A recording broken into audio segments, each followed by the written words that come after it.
আওয়ামী লীগ যে ফ্যাসিস্ট দল বাংলাদেশে একাধিক গণহত্যা চালিয়েছে, যে ফ্যাসিস্ট দল 13 সালে সাতটায় গণহত্যা চালিয়েছে, যে ফ্যাসিস্ট দল এই 24-এ সাধারণ ছাত্র জনতার বুকের উপর গুলি চালিয়ে গণহত্যা চালিয়েছে, এই একাধিক গণহত্যা চালানো দলকে নিষিদ্ধ করার জন্য আর কোনো কিছুর প্রয়োজন নাই।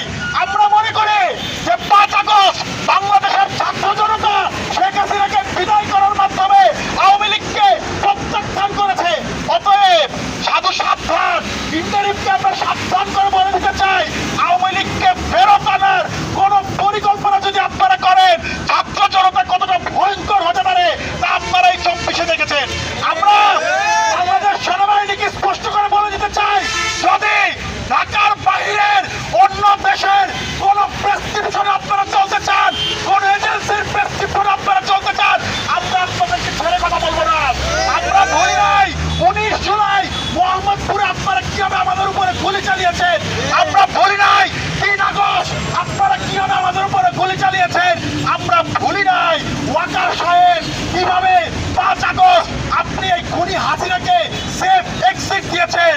আমরা সকল কিছুর বিচার করব। আমরা খুব স্পষ্ট করে বলে দিতে চাই, এই বাংলার সেনাবাহিনী ভারতের প্রেসক্রিপশনে চলবে না।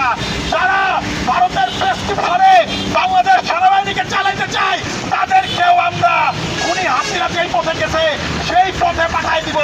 আমরা ওয়াকারকে সাবধান করে বলে দিতে চাই, আওয়ামী লীগ নিষিদ্ধের জায়গায় আপনি যদি কোন রকম বাধা প্রদান করেন, ছাত্র জনতাকে যদি কোন রকম ভয় দেখানোর চেষ্টা করেন, আপনার আত্মীয় সেই পথে গেছে, আপনারাও আপনাকে সেই পথে পাঠিয়ে দিব। আমরা খুব স্পষ্ট করে বলতে চাই, বাংলাদেশ আওয়ামী লীগকে এই বাংলায় আর কোন রকম নির্বাচনী কার্যক্রম, রাজনৈতিক কার্যক্রম চালাইতে দেওয়া যাবে না।